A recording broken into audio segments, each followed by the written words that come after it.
Okay, and here we are. We just finished the water change. Things are a little stirred up. I dropped a little pinch of pellets in just to, as well. I let them know it's over. I dropped them in a little food, and then they realize that's my signal that I'm done, and then they go back to normal behavior. Here, as you can see, it's always been the worst fish, and he's clouding up again. So something's in my water, but that's fine. I'm going to water change it like mad, and we got the Melafix in now. I just decided to go with just the Melafix because that one's supposed to deal with this. We're going to try that first. We're going to run that for several days. I'm going to do lots of water changes so that we can kill and remove whatever's in my column. It's likely fungal because I have lots of bacterial protection going on.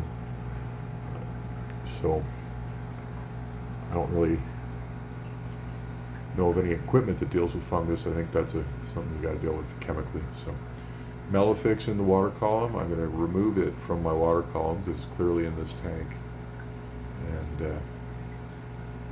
and then we're just going to mad water change, and this is all going to go away. New approach.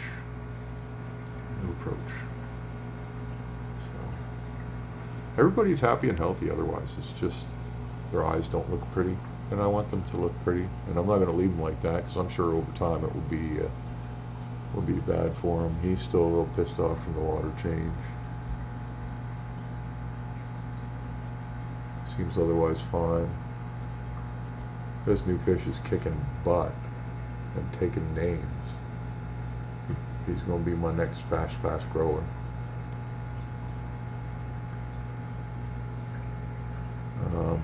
The discus shipment got bumped at my fish store. Weather wasn't good enough, so they just didn't do it.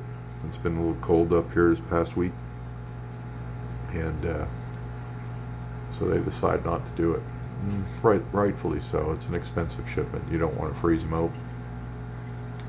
So I'll check in with them next week. Hopefully things warm up and they start getting better shipments. I'll aim to be the first guy in the door. Try and pick one or two of the prettiest fish. And then, like I said, this tank, fish-wise, can be finished. I'm going to be building up the 75-gallon real soon. Actually going to go buy a bucket of screws today. Start cutting wood. Start measuring and cutting downstairs. Get this 70 gallon going. And I'll shortly have a couple of big trash buckets to replace this reservoir. That's going downstairs. It's going to be used in conjunction with this tank to build a 140 gallon system. And then I'm going to put a separate sump behind them, serving both tanks. I'm adapting my thinking on what I'm doing, but it's going to be a 140 gallon system split between two tanks. So if I have problems, I can move fish between tank A and tank B.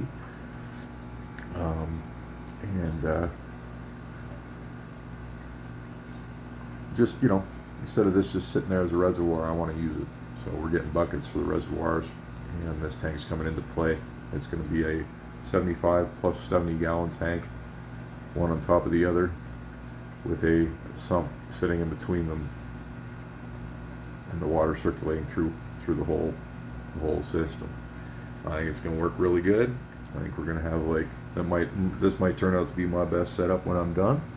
Even though it's smaller than the 90, it will have more volume because the 90 is running 120 gallons of volume, and this will be running 145 gallons volume. So we should have a really cool setup when I'm done with what I'm thinking here with these two guys.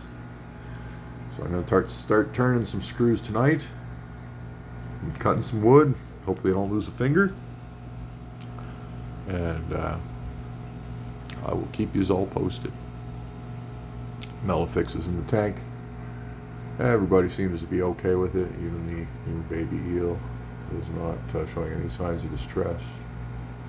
This medication shouldn't bother anyone, but you never know with this because you just never know.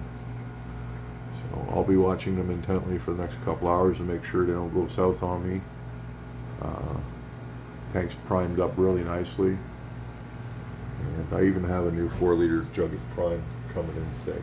So I'm all primed up.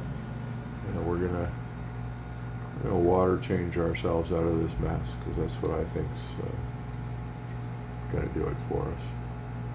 And I'm not buying any more plants. These plants, will either grow or die. Hopefully they live and do their thing well. And if they don't, I don't know. If I do buy plants, I'll stick them in another tank and throw a bunch of Melafix in before they come here. Lesson learned.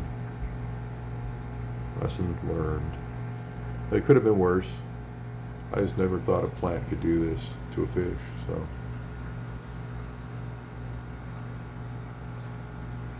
They say don't mix plants with your discus. I guess this is why.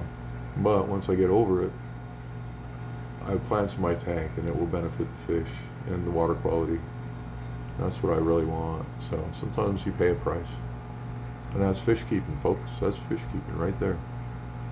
So you keep your meds on hand and you watch and you deal with it. Because shit happens.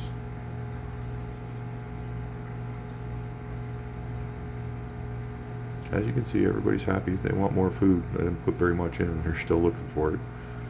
This is all very positive discus behavior.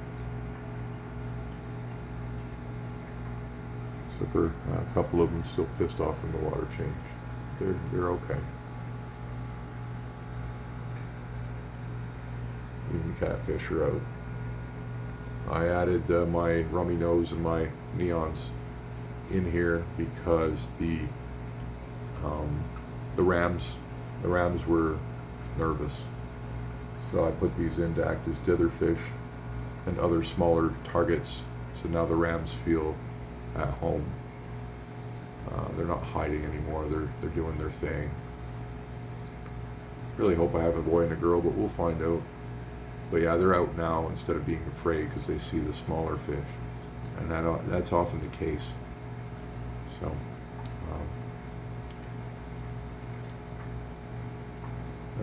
That's what they call dither fishing. It can solve problems like that by putting these smaller tetras in. Don't want the rams to be hiding because then they'll just starve to death. So now they're out and about. And that's where we are for today. Just thanks for watching. And ciao for now.